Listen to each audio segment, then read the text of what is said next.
আচ্ছা, আজকের ভিডিওতে আমরা দশম শ্রেণীর সিমিলারিটি বা সদৃশ্যতার শেষ অধ্যায় 18.4 নিয়ে একটু আলোচনা করবো। ওর সম্ভবত বড় কোশ্চেনগুলো 1 থেকে 6 এবং শর্ট অ্যান্সারটায় কোশ্চেন নাম্বার 8 থেকে কোশ্চেনগুলো নিয়ে আলোচনা। তো ফার্স্ট কোশ্চেনটা ছিল ত্রিভুজ এবিসি এর কোণ এবিসি ইকুয়াল টু 90 ডিগ্রি এবং বিডি লম্ব এসি যদি বিডি ইকুয়াল টু 8 সেমি এবং এবি ইকুয়াল টু 5 সেমি হয় তবে সিডির দৈর্ঘ্য হিসেব করে। এখন প্রথম কথা হচ্ছে সিমিলারিটি চ্যাপ্টারটা আমরা দেখেছি আমাদের ম্যাক্সিমাম থিওরেম বা উপপাদ্য ছিল, প্রমাণগুলো আমাদের সিলেবাসে নেই, দশম শ্রেণীর সিলেবাসে নেই। একমাত্র লাস্ট যে উপপাদ্যটা রয়েছে উপপাদ্য নম্বর 48 সেটাই আমাদের সিলেবাসে রয়েছে। তো মোটামুটি এই যে প্রয়োগগুলো আমরা করবো ম্যাক্সিমামটাই ধরা যেতে পারে ওই লাস্ট যে উপপাদ্যটা তার উপর। তো ফার্স্ট অফ অল আমাদের এখানে দেখে নিতে হবে যে আমার যে কোশ্চেনটা দিয়েছে সেখানে কী কী জিনিস গিভেন আছে, দেওয়া কী কী আছে সেটুকুকে অ্যানালাইসিস করব। ফার্স্ট অফ অল একটা রাইট অ্যাঙ্গেল ট্রায়াঙ্গেলের কথা আছে, যেটা এবিসি একটা রাইট অ্যাঙ্গেল ট্রায়াঙ্গেল, যার এই বি কোণটা হচ্ছে 90 ডিগ্রি, এই বি কোণটা হচ্ছে 90 ডিগ্রি, এবিসি হচ্ছে 90 ডিগ্রি। তাহলে অবশ্যই যদি বি কোণটা 90 ডিগ্রি হয়, 90 ডিগ্রির উল্টো দিকে এসি বাহুটা তার মানে অতিভুজ, বাট বি বিন্দু সমকৌণিক বিন্দু বি থেকে অতিভুজের ওপর বিডি লম্ব টানা হয়েছে, এই যে বিডি লম্ব টানা হয়েছে। তারপরে কি কি দেখা দিয়েছে, বিডি দৈর্ঘ্যটা বলে দিয়েছে 8, এডি বলে দিয়েছে 5, সিডি জানতে চেয়েছে। এখন আমরা উপপাদ্য নম্বর 48 শিখেছি যে কোনো একটা সমকোণী ত্রিভুজের সমকৌণিক বিন্দু থেকে অতিভুজের ওপর লম্ব টানা হলে যে দুটো ত্রিভুজ উৎপন্ন হয় তারা পরস্পর সদৃশ এবং এই প্রত্যেকটা ত্রিভুজ মূল যে বড় ত্রিভুজটা আছে তার সাথেও সদৃশ। এই তিনটে জিনিস আমরা ওখান থেকে শিখেছি। তো সেই কনসেপ্টটাকে কাজে লাগিয়ে আমরা বলতেই পারি যেহেতু এখানে সমকোণী ত্রিভুজের সমকৌণিক বিন্দু বি থেকে অতিভুজ এসি এর ওপর বিডি লম্ব টানার কথা বলা আছে, তার মানে এখানে বলতেই পারি এবিডি আর বিডিসি এরা দুটো ত্রিভুজ কি সদৃশ। আর যখন দুটো ত্রিভুজ সদৃশ হয় তার অনুরূপ বাহুর অনুপাতগুলো সমান হয়। এখন অনুরূপ বাহুর অনুপাত খোঁজার আগে কিন্তু আমাকে বুঝে নিতে হবে যে আমি যে দুটো ত্রিভুজকে আমি সদৃশ বলছি তার কোন কোণগুলো সমান। কারণ যখন আমরা প্রমাণটা করেছিলাম উপপাদ্যের তখন দুটো ত্রিভুজ যে সদৃশ সেটা দেখানোর জন্য আমরা তাদের অনুরূপ কোণগুলোকে সমান দেখিয়েছিলাম। এই অঙ্কগুলোতে আমাকে আর সেই প্রমাণটা করতে হবে না, বাট আমাদের নলেজটা ক্লিয়ার রাখা দরকার যে আমি যে দুটো ত্রিভুজকে সদৃশ বলছি তার কোন কোণগুলো সমান। যেমন আমি একটা ছোট্ট এক্সাম্পল দিয়ে বলি, আমরা এবিডি আর বিডিসিটাকে সদৃশ বলছি। তো কী করে সদৃশ বলছি, যে এবিডি ত্রিভুজের এডিবি কোণ, এই যে এই কোণ, আর এই ত্রিভুজের বিবিসি কোণ, এই কোণ, এই দুটো কোণ হচ্ছে সমান, কারণ এই দুটো কোণ হচ্ছে 90 ডিগ্রি। ঠিক আছে, আচ্ছা দেন আমরা দেখতে পাচ্ছি এবিডি ত্রিভুজের এই কোণটা 90 ডিগ্রি বলে এই কোণের পূরক কোণ হচ্ছে এটা, মানে এই কোণের পূরক কোণ হচ্ছে এই কোণটা মানে এবিডি। আবার বড় এবিসি ত্রিভুজের ক্ষেত্রে এবিসি কোণটা 90 ডিগ্রি বলে এ কোণের পূরক কোণ হচ্ছে এই কোণটা, দ্যাট ইজ বিসিডি। তাহলে যেহেতু এবিডিটাও এ কোণের পূরক, বিসিডিটাও এ কোণের পূরক, সেই অনুযায়ী এই দুটো কোণকে সমান করে দেওয়া হচ্ছে, কারণ দুজনেই এই কোণের পূরক। আর তাহলে অবশিষ্ট কি পড়ে থাকে, এডিবি এবিডি চলে গেল, তাহলে পড়ে থাকে হচ্ছে এই ত্রিভুজটার ক্ষেত্রে বিএডি, এই ত্রিভুজের। আর এই ডান দিকে দেখা যাচ্ছে বিডিসি, বিডিসি চলে গেল, বিসিডি চলে গেল, তাহলে পড়ে থাকছে ওদের হচ্ছে জিবিসি। এই দুটো কোণ সমান করে দেখো, তারা যেহেতু তিনটে কোণ সমান তাই এই দুটো ত্রিভুজ সদৃশ। তো এটা আমাদের দেখানোর দরকার নেই, আমি এটা বোঝানোর জন্য বললাম। এবার যেই কোণগুলো সমান সেটা আমার মাথায় থাকতে হবে, কারণ তাদের অনুরূপ বাহুর অনুপাতগুলো সমান হবে। যেমন এডিবি কোণের উল্টো দিকের বাহুটা হচ্ছে এবি, এই যে এবি। বিডিসি কোণের উল্টো দিকের বাহুটা হচ্ছে বিসি, তাহলে এই অনুপাত। ABD equal to BCD, ABD কোথায় গেল, এই যে এবিডি এর উল্টো দিকের বাহুটা হচ্ছে এডি, আর বিসিডি কোথায় গেল, এই যে বিসিডি এর উল্টো দিকের বাহুটা হচ্ছে বিডি, তাহলে এডির সাথে বিডি এসে last but not the least AB চলে গেছে, এডি চলে গেছে, আর কি পড়ে আছে বিডি। এই ত্রিভুজের ক্ষেত্রে বিসি চলে গেছে আর বিডি চলে গেছে, পড়ে আছে সিডি। এবার আমরা সেকেন্ড আর থার্ড রেশিওটাকে যদি নিয়ে কাজ করি, মানে AD by BD equal to BD by CD, সেখানে এডির জায়গায় আমরা 5 সেমি বসালাম, বিডির জায়গায় 8 সেমি, এখানে বিডি 8 বাই সিডি, কোনাকুনি গুণ করে সিডি হচ্ছে এইচ হচ্ছে 64/5, মানে 12 গুণ 4 5 সেমি। এটা হচ্ছে আমার সিডির দৈর্ঘ্যটা বেরোলো। ওকে,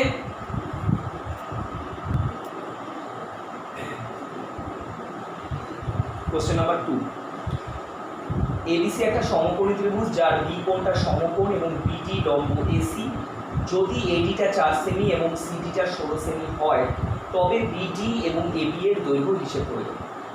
তাহলে কোশ্চেনের ইনফরমেশনগুলোকে আগে ক্যাটাগরাইজ করা যাক। এই হচ্ছে আমার সমকোণী ত্রিভুজ এবিসি, যার বি কোণটা সমকোণ বলা আছে। বি থেকে এসি এর উপর একটা বিডি লম্ব টানা হয়েছে, এডি দৈর্ঘ্য বলা আছে, সিডি দৈর্ঘ্য বলা আছে। যেগুলো জানতে চেয়েছে সেটা হচ্ছে একটা হচ্ছে 1 নম্বর হচ্ছে বিডিটা জানতে চেয়েছে এই দৈর্ঘ্যটা, আর হচ্ছে এবি জানতে চেয়েছে এই দৈর্ঘ্য। তো কোয়াইট আগের অঙ্কটার মধ্যেই আমরা এগোবো যে যেহেতু একটা সমকোণী ত্রিভুজের সমকৌণিক বিন্দু থেকে অতিভুজের উপর আমি লম্ব টেনে নিয়েছি, সেই কারণে এই দুটো ত্রিভুজ সদৃশ এবং এরা মূল ত্রিভুজের সাথে সদৃশ।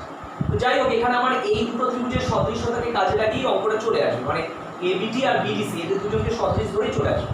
ঠিক আগেরটার মতো করেই যেহেতু এবিডি আর এডিসি সদৃশ, তাদের অনুরূপ বাহুর অনুপাতগুলো সমান। ঠিক আগেরটাই রয়েছে, আমি তার জন্য আর ডিটেলসে গেলাম না, দেখে নেবে কোন কোনগুলো সমান, ঠিক তার উল্টো দিকে বাহুর অনুপাতগুলো সেম হবে সদৃশতার ধর্ম অনুযায়ী। তো এখানে যদি আমরা এই দ্বিতীয় আর তৃতীয় অনুপাতটা নিয়ে কাজ করি, AD by BD equal to BD by CD, so কোনাকুনি গুণ করে দিলে BD square equal to AD into CD. AD হচ্ছে আমার 4 সেমি বলা আছে, আর সিডিটা হচ্ছে 16, 4 16 64। দেন এখান থেকে স্কোয়ার রুট করে দিলে বিডিটা হচ্ছে আমার 8 সেমি বেরোবে। ক্লিয়ার? তাহলে বিডি দৈর্ঘ্যটা আমরা পেয়ে গেলাম 8 সেমি। আর কি দরকার? এ। এবার একটা কথা, আমার এখানে এ বি বি এটা কিন্তু একটা সমকোণী ত্রিভুজ, কারণ বিডিটা এসির উপরে লম্ব।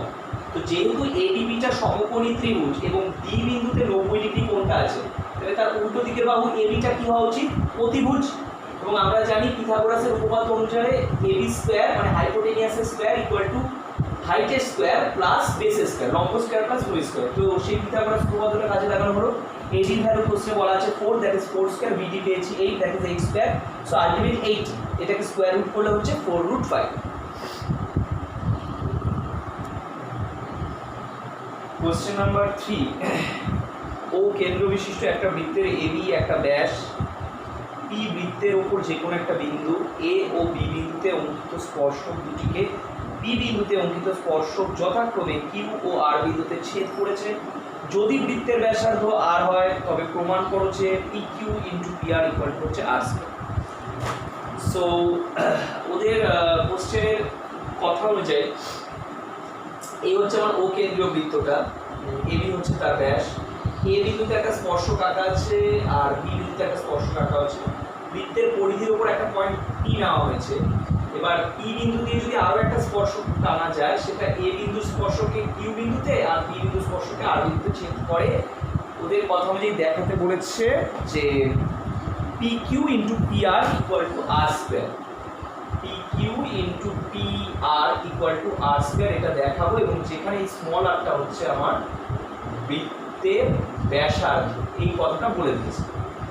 ঠিক আছে, তো ফার্স্ট অফ অল আমরা যেটা করব, আমরা প্রথমে এই কিউর সাথে ও এর সাথে আর আর ও এর সাথে পি, এই তিনটে পয়েন্টকে যুক্ত করে দেবো। মানে ওর সাথে কিউ পি আর আর কে যুক্ত করে দেবো, মানে actually O Q O P R ও আর যুক্ত করে দিলাম। ঠিক আছে, এবার তাহলে একটা জিনিস আমরা ভালো করে যদি দেখি, এই বৃত্তটার সাপেক্ষে কিউ বিন্দুটা হচ্ছে বহিস্থ বিন্দু, তাই তো? বৃত্তের সাপেক্ষে কিউ বিন্দুটা হচ্ছে বহিস্থ বিন্দু। আর আমরা জানি বহিস্থ বিন্দু থেকে বৃত্তে যে দুটো স্পর্শক টানা যায়, দুটোই স্পর্শক টানা যায়, সেই দুটো স্পর্শকের দৈর্ঘ্য কি হবে? সমান।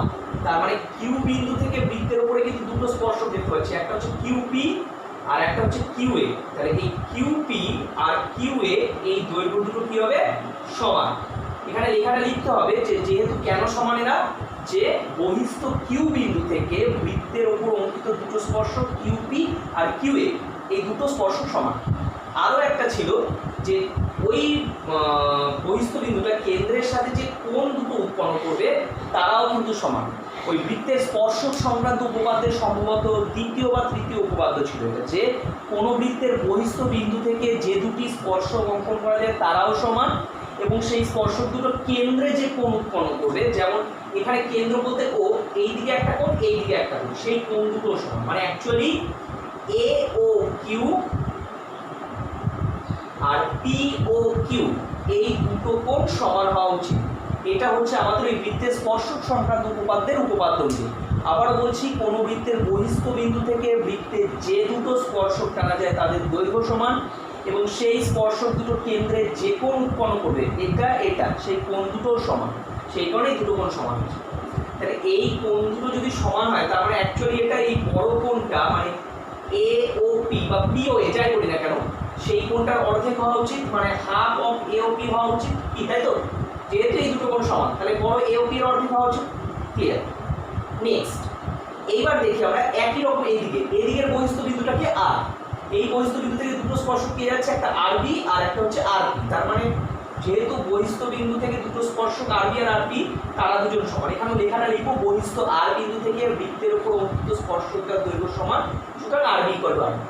এরাও কেন্দ্রে যে দুটো কোণ উৎপন্ন করবে, একটা হচ্ছে এদিকে একটা হচ্ছে এদিকে, মানে বিওআর আর এদিকে হচ্ছে পিওআর, এই দুটো কোণ সমান এবং যেহেতু এরা সমান তার মানে এই বড় কোণ এই বিওপি এর অর্ধেক হওয়া উচিত। ঠিক আছে, এইবার কথা হচ্ছে আমি তাহলে পেলাম POQ equal to half of AOP, এদিকে POR equal to half of BOP. POQ মানে কোন কোণটা? পিওকিউ মানে এই কোণটা, পিওআর মানে এই কোণটা। তো এই কোণ দুটোকে যদি আমরা যুক্ত করে দিই পিওকিউ প্লাস পিওআর, দেখলাম পিওকিউ প্লাস পিওআর যুক্ত করে দিই, তাহলে ডান দিকে হাফ কমন নিলে পরে এওপি প্লাস বিওপি হওয়া উচিত। এখন পিওকিউ মানে এই যে পিওকিউ মানে এই কোণটা প্লাস পিওআর মানে এই কোণটা, এই দুটোকে জয়েন করে দিলে মানে অ্যাকচুয়ালি তো বড় কোণটা, এই বড় কোণটা দ্যাট ইজ কিউওআর, এই কোণটা হওয়া উচিত। আবার এদিকে আসি হাফ এওপি মানে এওপি মানে এই পুরোটা এই পার্টটুকু, এই যে এই পার্টটুকু হলো। আবার বিওপি মানে এই যে বিওপি মানে এই পার্টটুকু, এই দুটোকে যোগ করে দেওয়া মানে এক সরল কোণ মানে 180 ডিগ্রি। তো সেই অনুযায়ী কাটাকুটি করে দিলে আমার কিউ ও আর এই কোণটা হচ্ছে 90 ডিগ্রি। ঠিক আছে, কিউ ও আর মানে আমি মুছে দিই তাহলে জিনিসটা বুঝতে সুবিধা হবে। কিউ ও আর মানে কোন জায়গাটা বোঝাচ্ছে দেখি, এই যে কিউ ও আর মানে এই কোণটা হচ্ছে 90 ডিগ্রি। তার মানে ভালো করে দেখি যদি আমরা, তাহলে কিউ ও আর একটা সমকোণী ত্রিভুজ যার সমকোণটা হচ্ছে এখানে 90 ডিগ্রি, তাহলে অবভিয়াসলি কিউ আরটা হচ্ছে তার অতিভুজ। এবং এই সমকৌণিক বিন্দু ও থেকে অতিভুজ কিউ আর এর ওপর ওপিটা লম্ব। এবার অনেকের মনেই কোশ্চেন আসবে কেন ওপিটা কেন কিউ আর এর ওপর লম্ব হতে যাবে? কারণ আমরা বৃত্তের স্পর্শক সংক্রান্ত উপপাদ্যে এটাই শিখেছি, কোনো বৃত্তের স্পর্শক আর স্পর্শ বিন্দুগামী ব্যাসার্ধ পরস্পর কিভাবে অবস্থিত হয়? লম্বভাবে অবস্থিত হয়। সেই কারণেই ওপিটা কিউ আর এর ওপর লম্ব হচ্ছে। তো এখানে সেই রিজনটা লিখতে হবে, যেহেতু বৃত্তের স্পর্শ কিউ আর এবং স্পর্শ বিন্দুগামী ব্যাসার্ধ ওপি পরস্পর লম্ব, তাই কিউওপি কিউ আর এর উপর লম্ব। তাহলে এবার আমাদের কাছে আলটিমেট রইলটা কি? কিউ ও আর একটা সমকোণী ত্রিভুজ যার সমকোণটা হচ্ছে এখানে, যার জন্য ওটা সমকৌণিক বিন্দু। সমকৌণিক বিন্দু ও থেকে অতিভুজ কিউ আর এর ওপর ওপি লম্ব টানা হয়েছে। তাহলে 48 নম্বর উপপাদ্য অনুযায়ী আমরা বলতে পারি যেহেতু এটা লম্ব তার মানে এই যে দুটো ত্রিভুজ এরা পরস্পর কি হবে? সদৃশ। মানে ত্রিভুজ ও পি আর সদৃশ ত্রিভুজ ও পি কিউ, এবং এই প্রত্যেকটা ত্রিভুজ মূল ত্রিভুজ কিউ ও আর এর সাথে সদৃশ। উপপাদ্য নাম্বার 48 অ্যাপ্লাই। ভালো কথা। এবার যখন দুটো ত্রিভুজ সদৃশ হয় তাদের অনুরূপ বাহুগুলোর অনুপাত কি হয়? সমান। মানে অ্যাকচুয়ালি এরা সদৃশ কিন্তু এই কোণগুলো সমান করে হয়েছে, সেটা আমরা দেখাবো না, আমরা একবারে বাহুতে চলে যাব। তাহলে একটু যদি আমরা বুঝে নিই, বাহু খুঁজতে গেলেও আমার কোণটা বুঝতে হবে যে কোন কোণগুলো সমান, তাহলে তার উল্টো দিকের বাহুর অনুপাত দিতে হবে। প্রথমেই বলে রাখি যেহেতু এটা লম্ব তার মানে এই ওপি আর ত্রিভুজের এই কোণ আর ওপি কিউ ত্রিভুজের এই কোণ, এই দুটো সমান হওয়া উচিত যেহেতু প্রত্যেকে 90 ডিগ্রি। তাহলে এর উল্টো দিকের বাহুটা হচ্ছে ও আর, তাহলে এর সাপেক্ষে হচ্ছে ও আর, আর এর উল্টো দিকের বাহুটা হচ্ছে ও কিউ, তাহলে এর সাপেক্ষে হবে ও কিউ। এই বাহু হয়ে গেল। আচ্ছা, এবার ওপি আর ত্রিভুজের যদি এই কোণটা 90 হয় তার মানে আর কোণের পূরক কোণ কোনটা হওয়া উচিত? এই কোণটা। আর কোণের পূরক কোণ মানে পি ও আর, এইটা হচ্ছে আর কোণের পূরক।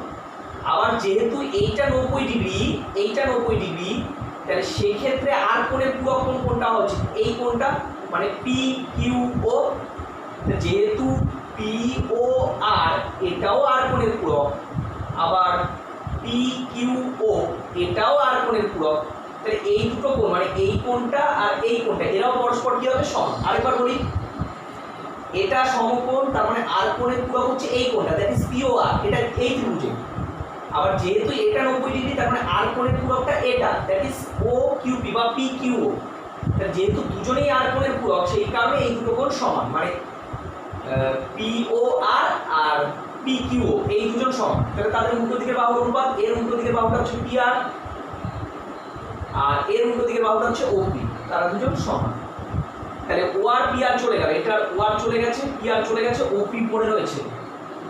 আর এদিকে ও কিউ ওপি চলে গেছে, ও কিউ চলে গেছে, ওপি চলে গেছে, আর ওপি পড়ে রয়েছে, সরি ও কিউ চলে গেছে, ওপি চলে গেছে, পি কিউ পড়ে আছে, পি কিউ। ঠিক আছে, আমরা যদি এই দুটো অনুপাতকে কাজে লাগাই তাহলে পি আর, জায়গাটা শর্ট পড়ে যাচ্ছে, এইটা লেখা যায়, তাহলে পি আর বাই ওপি, এদিকে হচ্ছে ওপি বাই পি কিউ, কোনাকুনি গুণ করে দিলে P Q into P R equal to হচ্ছে OP square, P Q into P R. OP মানে অ্যাকচুয়ালি বৃত্তের ব্যাসার্ধ, কেন্দ্র থেকে পরিধি পর্যন্ত দূরত্ব, ওপিটা বৃত্তের ব্যাসার্ধ, তার মানে এটা হচ্ছে আর স্কোয়ার, যেহেতু ওপি ইকুয়াল টু হচ্ছে আর। এইটাই আমার প্রশ্ন ছিল, P Q into P R equal to R.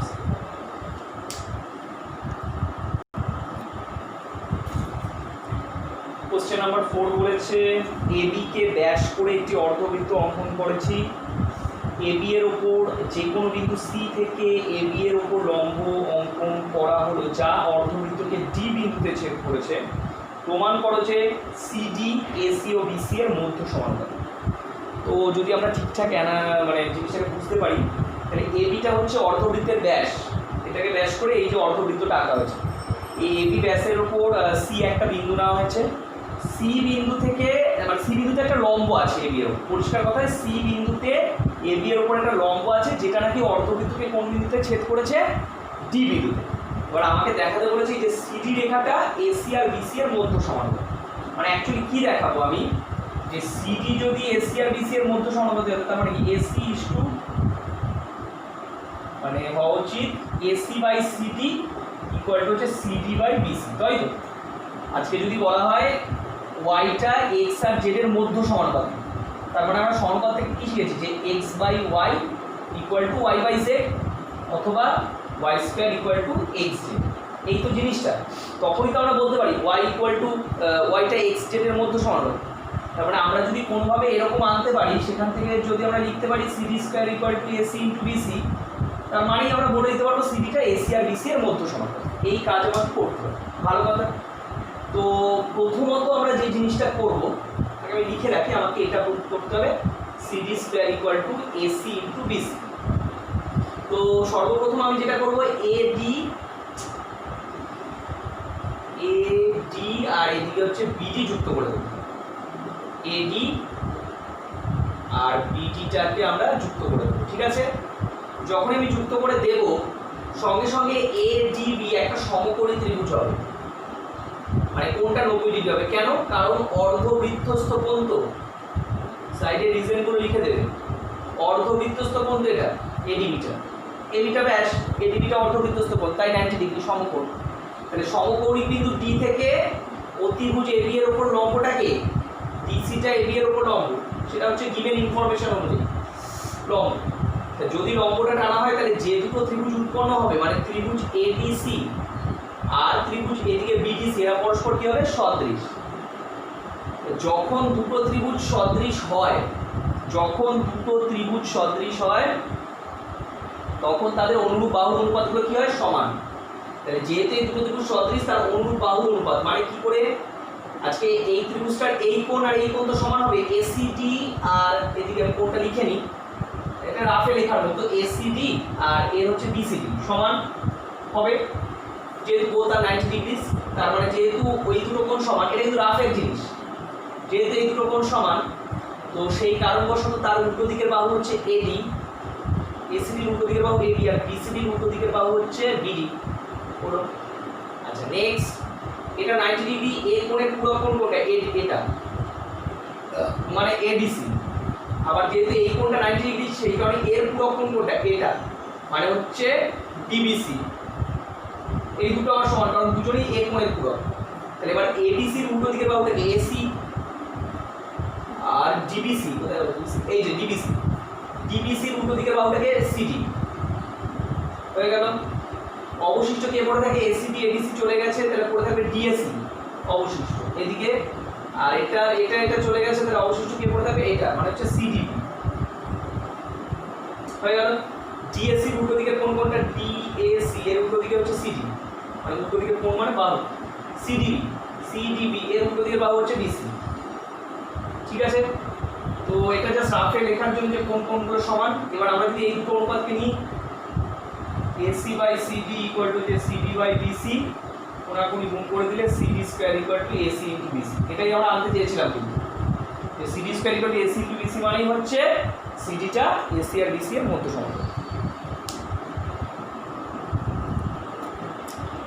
Question number 5, question number 5টা বলেছে সমকোণী ত্রিভুজ এবিসি এর কোণ এটা সমকোণ, অতিভুজ বিসি এর উপর লম্ব এডি হলে প্রমাণ করো যে ত্রিভুজ এবিসি বাই ত্রিভুজ এসিটি এই অনুপাতটা BC square by AC square.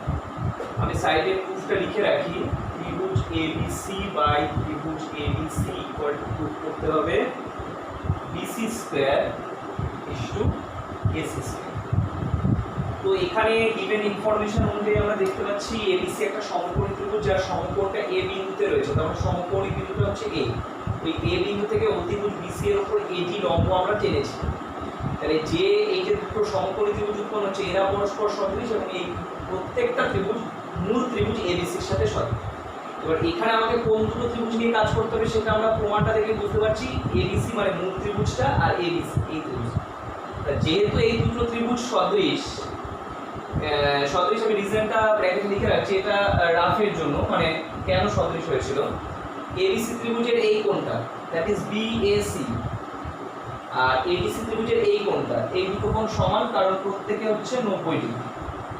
ABC ত্রিভুজের এসিবি কোণ, এই যে এই কোণটা এসিবি, আর এডিসি ত্রিভুজের এসিডি কোণ, এই দুটো কোণ সমান কারণ কোণ সি দুটোতেই রয়েছে। বড়টার ক্ষেত্রে এসিবি বলছি, ছোটটার ক্ষেত্রে এসিডি বলছি। অবশিষ্ট কারা পড়ে থাকে, এবিসি এখানে অবশিষ্ট, এই ত্রিভুজটার ক্ষেত্রে এবিসি বড় ত্রিভুজটার ক্ষেত্রে, আর ছোটটার ক্ষেত্রে এডিসি চলে গেল, এসিডি চলে গেল, ডিএসিটা পড়ে থাকে। এই তিনটে কোণ সমান হওয়ার জন্য এদেরকে সদৃশ বলা হয়। যাই হোক, এবার যখন দুটো ত্রিভুজ সদৃশ হয় তখন তাদের অনুরূপ বাহুর অনুপাতগুলো সমান হয়। বিএসি, বিএসি উল্টো দিকের বাহু হচ্ছে বিসি। আচ্ছা, এডিসি, এডিসি কোথায় গেল, এডিসির উল্টো দিকের বাহুটা হচ্ছে এসি। নেক্সট এসিবি, এসিবি এর উল্টো দিকের বাহুটা হচ্ছে এবি। এসিডি, এসিডি এর উল্টো দিকের বাহুটা হচ্ছে এডি। বিসি এবি চলে গেল, বিসি এবি চলে গিয়ে এসি পড়ে থাকলো, এসি আর এডি চলে গেছে, এসি এবি চলে গিয়ে সিডি পড়ে গেছে। এবার আমরা যদি ফার্স্টেরটা আর থার্ডেরটা নিই, ফার্স্টেরটা থার্ডেরটা নিলে আমরা পাবো হচ্ছে কি কোনাকুনি গুণ করলে AC square equal to BC into CD, এটা 1 নাম্বার দিয়ে রাখবো। এবার আমাকে কি প্রুফ করতে হবে, ট্রায়াঙ্গেল এবিসি এর এরিয়ার সাথে ট্রায়াঙ্গেল এডিসি এর এরিয়া। যে কোনো ট্রায়াঙ্গেলের এরিয়ার ফর্মুলা হচ্ছে ক্ষেত্রফলের ফর্মুলা হাফ ইনটু ভূমি ইনটু উচ্চতা। এবিসি ত্রিভুজের ক্ষেত্রে যদি আমরা বিসিটাকে ভূমি ভাবি তাহলে এডিটাকে উচ্চতা ভাববো, তাহলে হাফ ইনটু বিসি ইনটু এডি হওয়া উচিত। আর এডিসি ট্রায়াঙ্গেলের ক্ষেত্রে এই তো সমকোণী ত্রিভুজ, এটা হাইট এটা বেস, যদি আমি সিডিটাকে বেস ভাবি তাহলে এডিটাকে উচ্চতা ভাববো, তাহলে হাফ ইনটু সিডি ইনটু এডি। এটা এটা কেটে গেল, এটা এটা কেটে গেল। এবার কথা হচ্ছে ওপরে বিসি নিচে সিডি, ওপরে নিচে দুটোকেই আমি আরেকটা বিসি দিয়ে গুণ করে দিচ্ছি, ওপরেও একটা বিসি দিয়ে গুণ করছি, নিচেও একটা। ওপরেটা বিসি ইনটু বিসি মানে বিসি স্কয়ার, আর নিচে বিসি ইনটু সিডি মানে আমরা তার জায়গায় এসি স্কয়ার দিয়ে রিপ্লেস করে দেব। That is proved.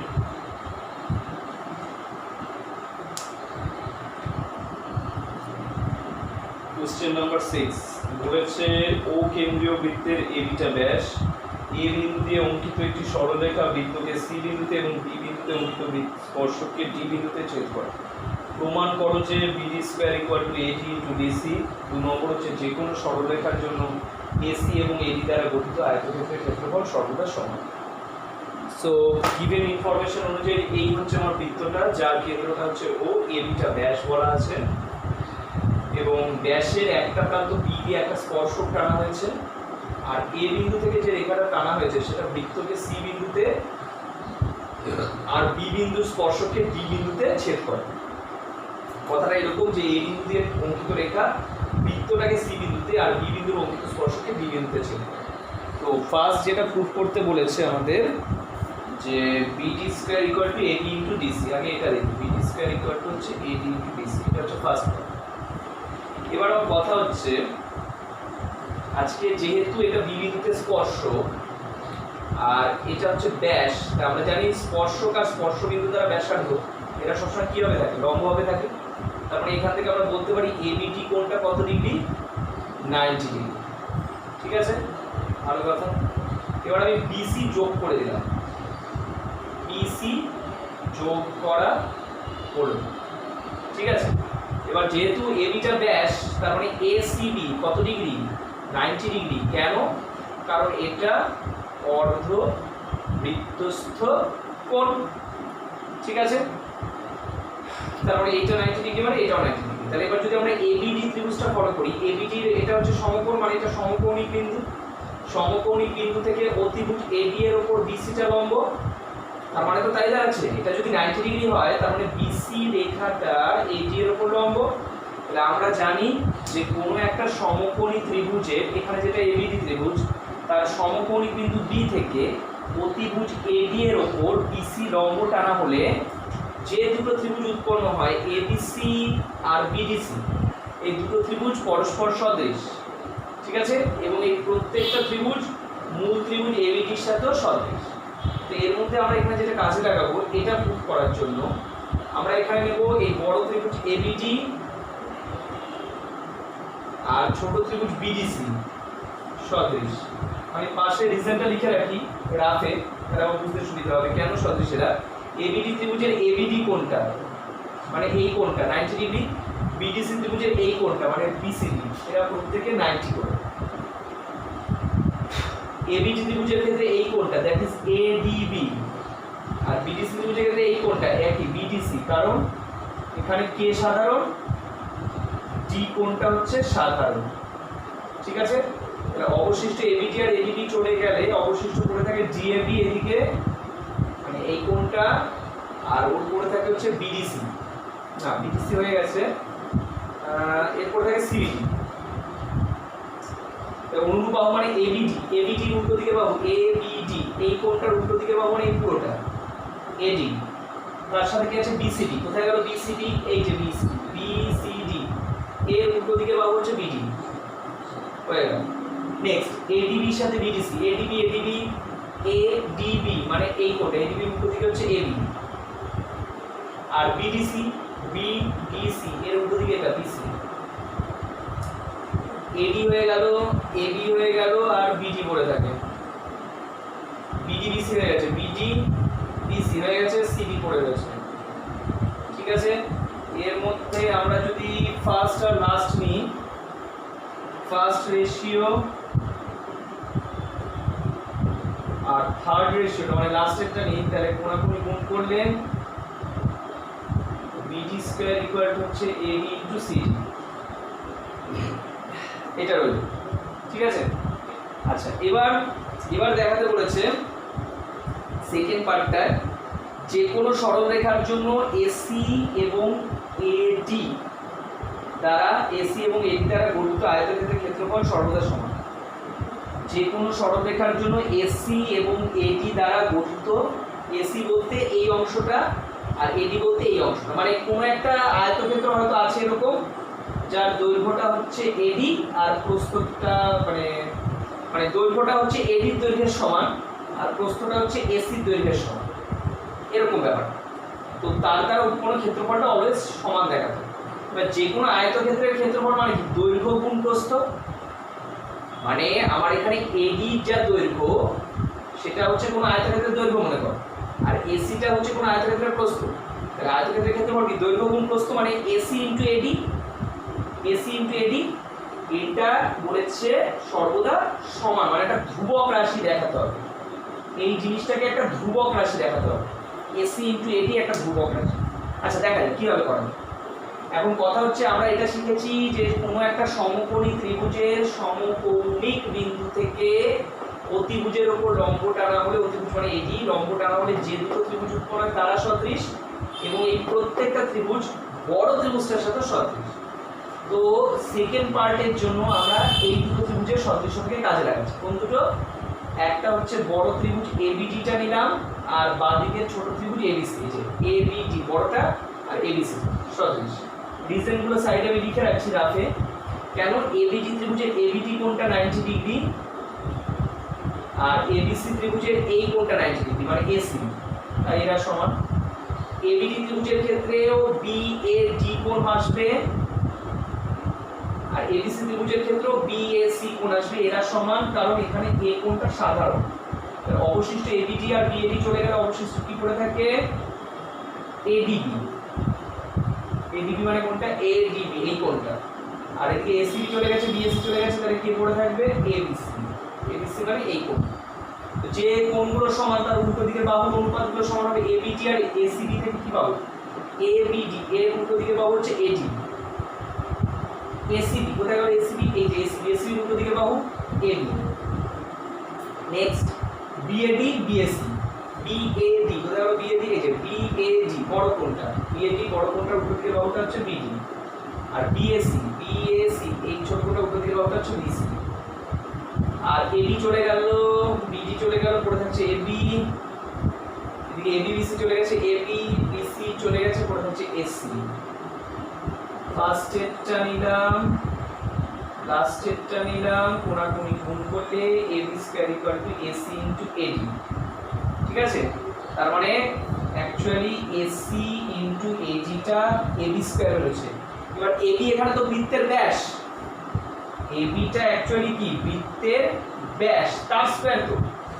এবার কোনো বৃত্তের ব্যাস তো অলওয়েজ ধ্রুবক, মানে ব্যাস আমি যেখান দিয়ে টানি না কেন, যেখান দিয়ে টানি না কেন ব্যাস, ব্যাসের দৈর্ঘ্য তো আর পাল্টে যায় না। তার মানে যে কোনো বৃত্তের ব্যাসের স্কয়ারটা হচ্ছে ধ্রুবক রাশি একটা। সেটাই আমরা দেখালাম যে ওই আগে প্রমাণ করলাম যে এস মানে দেখাতে হবে হচ্ছে এসি আর এডি। এসি ইনটু এডি হচ্ছে আমাদের ধ্রুবক রাশি বেরোচ্ছে। তার মানে হলো এটাই যে কোনো সরলরেখা দ্বারা এসি এবং এডি দ্বারা গঠিত যে আয়তক্ষেত্রের ক্ষেত্রফল সেটা সর্বদা সমান। এই দুটো সামঞ্জস্যটা বুঝতে হবে। মানে আমার আসলে এসি ইনটু এডি বৃত্তের ব্যাসের স্কয়ার, এডি স্কয়ার মানে বৃত্তের ব্যাসের স্কয়ার, এটা একটা ধ্রুবক রাশি। এবং এখানে সেটাই দেখাতে বলেছে যে এর এসি এবং এডি দ্বারা যদি কোনো আয়তক্ষেত্র তৈরি করা হয়, এডি হচ্ছে বড় দৈর্ঘ্যটা আর এসি হচ্ছে প্রস্থ। একটা আয়তক্ষেত্রের ক্ষেত্রে মানে দৈর্ঘ্য গুণ প্রস্থ মানে এসি ইনটু এডি। এই যে ক্ষেত্রফলটা একটা ধ্রুবক রাশি বেরোবে, সর্বদা সমান রাশি বেরোবে।